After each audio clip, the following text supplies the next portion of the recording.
बागेश्वर के पहाड़ों में एक नहर है, सदियों पुरानी, पर आज भी कोई वहां जाने की हिम्मत नहीं करता। हाँ, और कहते हैं कि वहाँ इंसान सीधा खड़ा तक नहीं हो सकता। बिल्कुल। तो सवाल ये उठता है कि एक कामयाब एक इंजीनियरिंग प्रोजेक्ट आखिर एक डरावनी किंवदंती में कैसे बदल गया।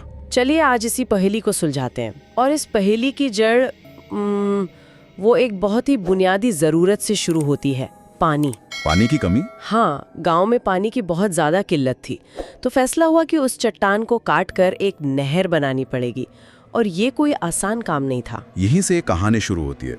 तो गांव के लोग दिन रात मेहनत कर रहे थे। एक रात का जिक्र है जब ज्यादातर लोग थक कर जा चुके थे। कुछ पूर्वज माशाले जलाकर भी काम पर डटे रहे। सोचिए वो माहौल, पहाड़ों में पत्थर तोड़ने की गूंज, और तभी अचानक हवा एकदम ठंडी हो गई। माशाले वो फटफट करके बुझ गई और पहाड़ के अंदर से एक आवाज आई, बस करो। यहाँ से कहानी एक अलौकिक मोड़ लेती है। हाँ। धूल के बादलों से कुछ आकृतियां उभरी, आधी इंसान आधी जैसे अंधेरे से बनी हुई, और उनकी आंखें अंगारों की तरह जल रही थीं। पर उन्होंने सीधा हमला नहीं किया है ना? नहीं, उन्होंने एक शर्त रखी। और यही बात मुझे सबसे दिलचस्प लगी। उन्होंने कहा, ये जमीन तुम्हारी नहीं, अगर यहाँ काम करना है तो एक युद्ध होगा। अगर हम जीते तो तुम सब हमारा भोजन बनोगे, और अगर तुम जीते तो हम तुम्हारे अधीन रहेंगे। एक मिनट, उन्होंने लड़ने की शर्त क्यों रखी? बहुत अच्छा सवाल है ये। आमतौर पर ऐसी कहानियों में अलौकिक शक्तियां सीधे हमला करती हैं। उन्होंने गांव वालों को एक मौका क्यों दिया? देखिए, ये कहानी को एक साधारण अच्छाई बनाम बुराई की लड़ाई से ऊपर ले जाता है।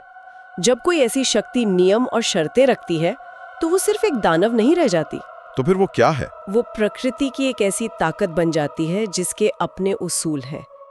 ये शायद हमारे पूर्वजों का ये कहने का तरीका था कि आप प्रकृति को सिर्फ जीत नहीं सकते, आपको उसकी शर्तों पर अपना हक साबित करना होता है। और उन्होंने अपना हक साबित किया भी। गांव वाले डरे नहीं, उन्होंने चुनौती स्वीकार की। बिल्कुल।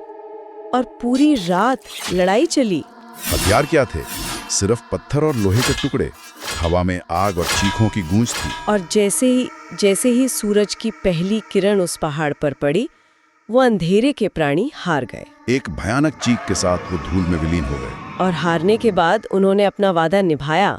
उन्होंने पूछा, मांगो, क्या चाहते हो? और पूर्वजों ने सिर्फ एक चीज मांगी। हाँ, इस नहर को सूरज उगने से पहले पूरा कर दो, ताकि हमारे गांव में कभी पानी की कमी ना हो। और फिर वो हुआ जिसे चमत्कार कहते हैं। पत्थर खुद हिलने लगे, मिट्टी अपने आप जुड़ने लगी, और सुबह तक नहर तैयार थी। लेकिन कहानी यहाँ खत्म नहीं हुई। सही कहा, क्योंकि इसके बाद वो श्राप आया जो आज तक जिंदा है। उन्होंने कहा, जो भी इस जगह दोबारा आएगा वो कभी सीधा खड़ा नहीं हो पाएगा, और अगर खड़ा हो गया तो हम लौट आएंगे। ये क्यों? अगर मदद ही करनी थी तो ये चेतावनी क्यों? मेरे हिसाब से ये श्राप ही इस कहानी का असली सार है। ये जीत का जश्न नहीं, ये एक चेतावनी है। चेतावनी? हाँ, ये प्रकृति और इंसान के बीच एक समझौते जैसा है। हमने तुम्हारी जरूरत के वक्त मदद की, लेकिन ये पहाड़, ये जमीन हमारी है, इसका सम्मान करो, इसकी एक सीमा है। अच्छा, तो सीधा खड़ा ना हो पाना एक प्रतीक है? बिल्कुल, ये इंसानी अहंकार के झुकने का प्रतीक है। ये कहानी दानवों पर इंसानों की जीत के बारे में कम और प्रकृति के साथ एक संतुलन बनाने के बारे में ज्यादा है। सही पकड़ा। बागेश्वर के इतिहास में पानी की कमी और मुश्किल भूगोल हमेशा से एक बड़ी चुनौती रहे हैं। तो मुमकिन है कि ये कहानी उस हिम्मत और डर को एक रूप देने के लिए गढ़ी गई हो, ताकि आने वाली पीढ़ियों को सिखाया जा सके। हाँ, कि जरूरत पड़ने पर नामुमकिन भी मुमकिन है, पर प्रकृति से जो भी लो, सम्मान से लो, और कुछ सीमाएं वो कभी नहीं लांघनी चाहिए। तो वो नहर आज भी वहां मौजूद है, एक स्मारक की तरह, सिर्फ इंसानी जीत का नहीं बल्कि उस समझौते का भी जो अंधेरे में किया गया था। गांव के बुजुर्ग आज भी कहते हैं कि रात में वहां से सांस लेने और पत्थरों के खिसकने की आवाजें आती हैं।